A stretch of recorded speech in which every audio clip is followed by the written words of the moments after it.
बिस्मिल्लाहिर्रहमानिर्रहीम अस्सलाम वालेकुम दोस्तों, मैं आपकी खिदमत में हाजिर हूँ फॉरेक्स मार्केट में गोल्ड के इंट्राडे और शॉर्ट टर्म एनालिसिस के साथ।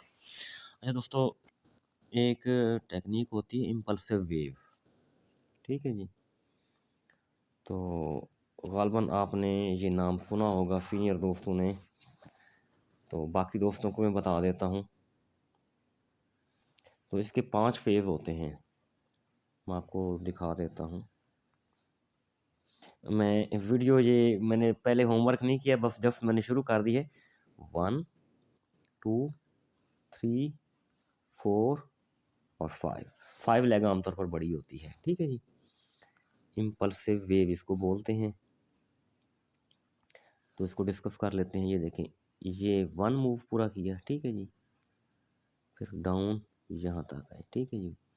फिर ये दूसरा मूव, फिर ये तीसरा मूव और ये चौथे से 5वां। ठीक है जी। ये 5 मूव इस तरह इसके पूरे होते हैं। ठीक है जी। ऊपर 5 लिखा गया है ना। जब इम्पल्सिव वेव के 5 मूव पूरे हो जाएं, तो उसके बाद मार्केट रिट्रेसमेंट करती है और फुल जो पूरी जो इम्पल्सिव वेव होती है ना, उस सारे की सारी का रिट्रेसमेंट किया करती है। ठीक है जी। रिट्रेसमेंट कहाँ तक इसको करनी चाहिए थी, ये देखें। सॉरी, एक तो ये नोटिफिकेशन बहुत ख़राब करते हैं। ये डिप है। ठीक है जी। और ये टॉप है इसका। और देखें, पिन पॉइंट मार्केट हमारे जोन से ही ऊपर उठी है और अल्लाह ताला का शुक्र है, ऊपर हम सेल से बैठे थे। ये 10 और 17 का जोन बनता है। अच्छा जी, ऊपर से हम सेल में भी बैठे थे, अल्लाह ताला का लाख लाख शुक्र है। और नीचे से हम बाय पकड़ने में भी कामयाब हो गए। ठीक है जी। तो हमें ज़्यादा मतलब कन्फ्यूजन या कोई परेशानी का सामना नहीं करना पड़ा। तो आज ओवरऑल मैंने 4 सिग्नल दिए हैं। सुबह अर्ली मॉर्निंग सेल छोड़ दी थी, जिस तरह के मैंने वीडियो में बताया था। तो चलो ये फ़ोन ठहरा रहा है, कोई इशू नहीं है। सुबह की सेल छोड़ दी थी, फिर बाय करवाया था। ठीक है जी। 49 48 से फिर सेल करवाया, जो हमारा बहुत अच्छा सेल चला। ठीक है जी।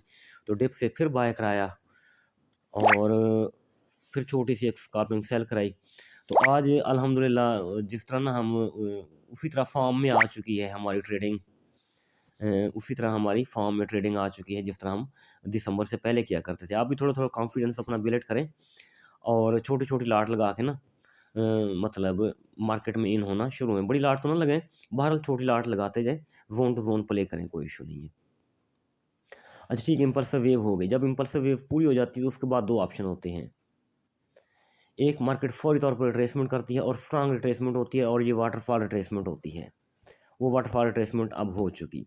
तो अब क्या होगा, अब ये होना है कि या तो मार्केट रेंज बाउंड रहेगी या फिर एक नई अपना वेव बनाएगी। उसमें 2 ऑप्शन होते हैं। वो तो सेल में भी दोबारा गिर सकती है और बाय में भी आ सकती है। वो दोनों ऑप्शन मौजूद होते हैं। तो बहरहाल हमारे पास सेलिंग जोन है 44 से 48 तक। ठीक है जी। तो अगर इसी के ऊपर एक्सटेंशन लगाएं, तो एक्सटेंशन जोन के ऊपर 44 48 और 51 का लेवल बनता है, जिस तरह मैंने ग्रुप में शेयर किया हुआ है, आपने देखा होगा ज़रूर। ठीक है जी। तो ओवरऑल अगर देखा जाए डेली के हवाले से, तो 89 95 और 2702 ये हमारा एक्सटेंशन जोन ऊपर एक पड़ा हुआ है डेली के टाइम फ्रेम के हवाले से। इसमें 3 दिन भी लग सकते हैं, 4 दिन भी लग सकते हैं और वीक भी लग सकता है। तो ये पड़ा रहे, हमें कुछ नहीं कहता, तो इसको बाद में हम देखेंगे।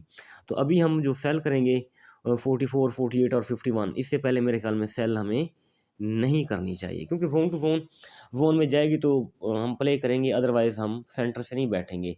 इमेच्योर जोन जो होता है, ये इमेच्योर एंट्री जो होती है, वो एक तो टाइम बहुत ज़्यादा लेती है, दूसरा लॉन्ग टाइम वो रेड रहती है और परेशानी का बायस बनती है। तो सबसे पहले आते हैं हम डेली टाइम फ्रेम में। अच्छा जी, डेली टाइम फ्रेम में आ गए। अच्छा, डेली टाइम फ्रेम में देखें ना, ये जो मार्केट ने वीक छोड़ी थी, ये जो आपको नज़र आ रही है रेड कैंडल के ऊपर जो पड़ी है, तो इसका तकरीबन 50% मार्केट फिल कर चुकी है या अभी करने वाली है। लेकिन इसकी एन ऊपर ही हमारा जोन, ये देखें ना, मार्केट 41 के ऊपर गई है। तो अगर 44 को विक लगा देती तो हम ज़रूर अपनी एंट्री प्ले करने की कोशिश करते। ठीक है जी।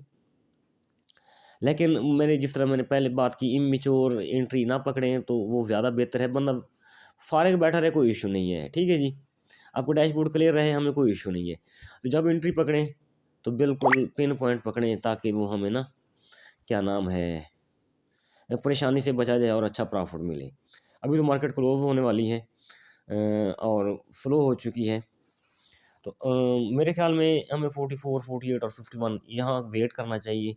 तो कल सुबह अर्ली मॉर्निंग देखेंगे, अगर हमारे ज़ोन को रिस्पेक्ट कर रही है मार्केट, ठीक है जी, तो हम इंशाल्लाह ज़रूर सेल की एक एंट्री लेने की कोशिश करेंगे। अच्छा जी, ये बात यहाँ हो गई H4 के हवाले से, क्योंकि ऊपर विक पड़ी हुई है, ऊपर जोन पड़ा हुआ है, डबल कन्फर्मेशन हमारी आ रही है और साथ में हमारा 2644 एक इस तरह समझे रेजिस्टेंस भी पड़ी हुई है, ट्रिपल कन्फर्मेशन हो गई। तो यहाँ से हम सेल की एंट्री ज़रूर लेंगे। और एक चीज़ मैं आपको बताता चलूँ, ठीक है ये सेल हम करेंगे, लेकिन ये सेल को लॉन्ग नहीं चलना चाहिए, नंबर एक। लेकिन एज़ पर टेक्निकल लॉन्ग चलेगी। आप कहेंगे मेरी ख्वाहिश है लॉन्ग ना चले, तो डिप से बाय करेंगे, वो बाय को हम ऊपर तक लेके जा सकते हैं।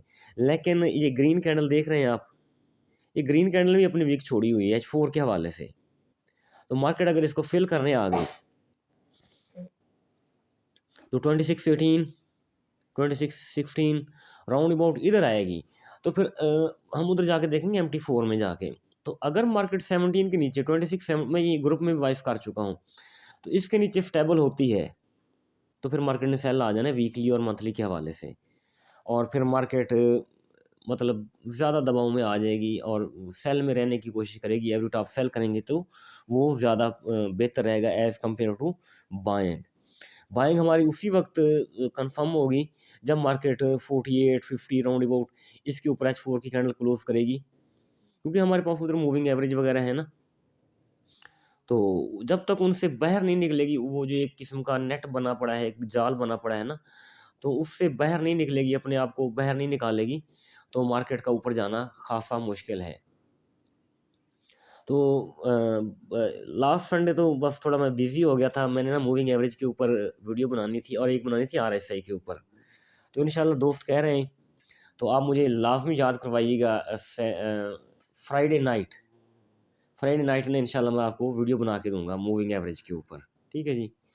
तो वो आप लाज़मी देखेंगे प्लीज़। मुझे बस जस्ट मैसेज कर दीजिएगा ताकि मुझे याद आ जाए। 10-15 मिनट मैं इंशाल्लाह आपको दे दूँगा, वो वीडियो बना लेंगे हम, अल्लाह खैर करे। तो ये H4 की कहानी हुई। अब उधर जाके देखते हैं हम, क्या नाम है इसका, MT4 में। अच्छा जी, MT4 में आ गए, तो ऊपर ये 10 का मूविंग एवरेज पड़ा है H4 में, और साथ ही साथ हमारे पास 200 का मूविंग एवरेज पड़ा हुआ है, ठीक है जी। और इसके नीचे हमारे पास सपोर्ट पड़ी हुई है 50 की मूविंग एवरेज की।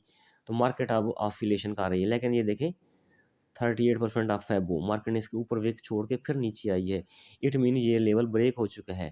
तो मार्केट ला महला 23% ऑफ फेबो यानी 2648 यहाँ तक जाना चाहिए मार्केट को, ठीक है जी। तो और लेकिन जिस तरह वो मैं बात ऑलरेडी कर चुका हूँ, ये देखें ना H4 की कैंडल ने एक बड़ी लंबी वीक छोड़ी है, तो इसका 50% भी फिल करने आई तो मार्केट 61.8 यानी 2622 इस एरिया में भी दोबारा वापस आ सकती है।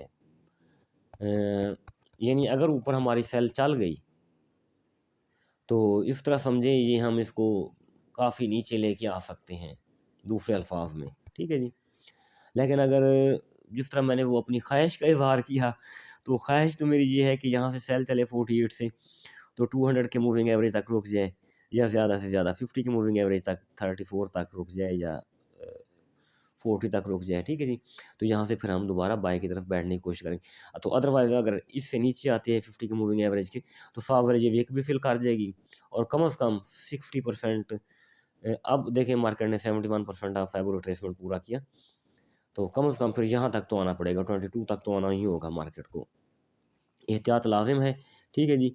तो सेल लाजमी करेंगे कल सुबह अर्ली मॉर्निंग इंशाल्लाह। तो फिर उसके मुताबिक हम देखते जाएंगे मार्केट का जो बिहेवियर है, तो वो क्या होगा, ठीक है जी। तो आज सुबह भी जो सेल थी वो काफ़ी चली, लेकिन हमने सेल नहीं किया, बाय किया डिप से, लेकिन बाय हमारी सेल से भी ज़्यादा प्रॉफिटेबल रही। वो इस तरह समझे, मैंने 22-26 का सिग्नल दिया था, 26 से चली है, और वो इस तरह से 49 तक गई है, माशाल्लाह बहुत अच्छी चली है। पर सेल भी हमारी बहुत स्ट्रॉन्ग चली। तो H4 का टाइम फ्रेम है, तो डेली के टाइम फ्रेम में आते हैं हम। तो देखें ना, डेली का टाइम फ्रेम मूविंग एवरेज की मैंने बात की ना, तो 70% ऑफ फैबो भी था इधर, आपको नज़र आ रहा है ना, और साथ 100 का मूविंग एवरेज भी था। तो मार्केट डबल कंफर्मेशन लेके यहाँ से ऊपर गई है। तो अब डेली में मार्केट ये 39 के ऊपर पड़ा हुआ है, क्या नाम है इसका, 100 का मूविंग 50 का मूविंग एवरेज, सॉरी, तो 50 के मूविंग एवरेज से रिस्पेक्ट लेके नीचे आ रही है। तो अगर ऊपर स्पाइक देती है हमारे 23% ऑफ फैब होता, तो इंशाल्लाह यहाँ से सेल करेंगे और फिर इस सेल को एक ब्रेक इवन के साथ होल्ड करने की कोशिश करेंगे, यानी 20 के राउंड अबाउट तक ना हम उसको इंशाल्लाह ज़रूर होल्ड करेंगे। ब्रेक इवन के साथ हिट हो गया तो जान छूटी, अगर चलेगी तो अच्छा खासा चलेगी। तो वीकली में जाएं,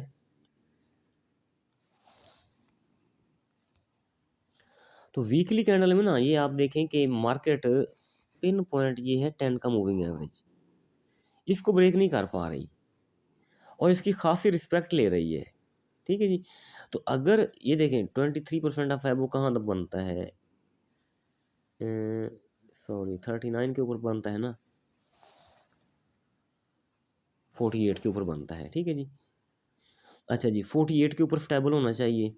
एक तो फैबो लेवल से बाहर निकल जाएगी मार्केट, नंबर वन, और दूसरा ये है 10 का मूविंग एवरेज है, इसके ऊपर जब क्लोज कर देगी कैंडल वीकली की, तो मार्केट इस तरह समझें वो फील फ्री महसूस करेगी, थोड़ा उसमें इजी महसूस करेगी और इसको सपोर्ट बना के मार्केट ऊपर जाने की कोशिश करेगी।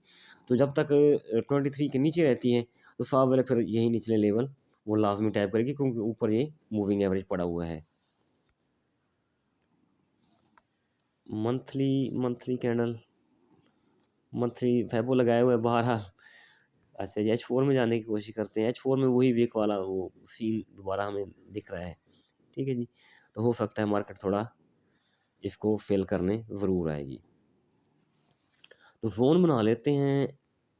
एक तो सेल ज़ोन मैंने आपको ये दिया है 44 48 का। ठीक है जी। तो यहाँ से सेल करेंगे इंशाल्लाह। तो बाय हमारी उसी वक्त होगी जब ये सेल नीचे गिरेगी, क्योंकि ये कैंडल जब ऊपर जाएगी ना, देखेंगे कहाँ तक ऊपर जाएगी, फिर बॉटम से टॉप तक हम वो जोन ड्रा करेंगे, तो वो फिर हमारा बाय जोन ड्रा हो जाएगा। तो इंशाल्लाह कल जैसे ये मूव करेगी तो उसके बाद मैं आपको बाय जोन उधर ग्रुप में शेयर कर दूँगा। तो ग्रुप आप ज्वाइन कर सकते हैं, दोस्तों से भी कहें, वीडियो भी देखा करें, ग्रुप भी ज्वाइन किया करें। तो जस्ट आपने आईबी चेंज करना है, तो इसमें कोई फ़ीस नहीं है, आप लाइफ टाइम ग्रुप में रह सकते हैं। अपना बहुत सारा ख्याल रखिएगा, मुझे दुआ में याद रखिएगा। थैंक यू, अल्लाह हाफ़िज़।